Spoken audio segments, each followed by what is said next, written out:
За ингээ гурлаа эмээ өгөх байх нь штэ. Хүй. Миний үчи яагаад ураац юм бэ? Миний хөө. Миний хүү яасан?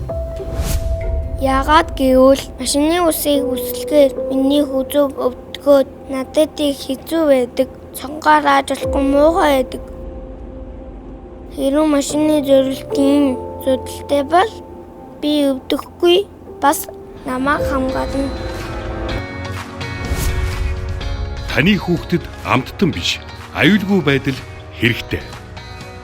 Аав ээжүүдээ та нар хүүхдүүдтэй заавал машины зүйдлээ авч өгөөрэй.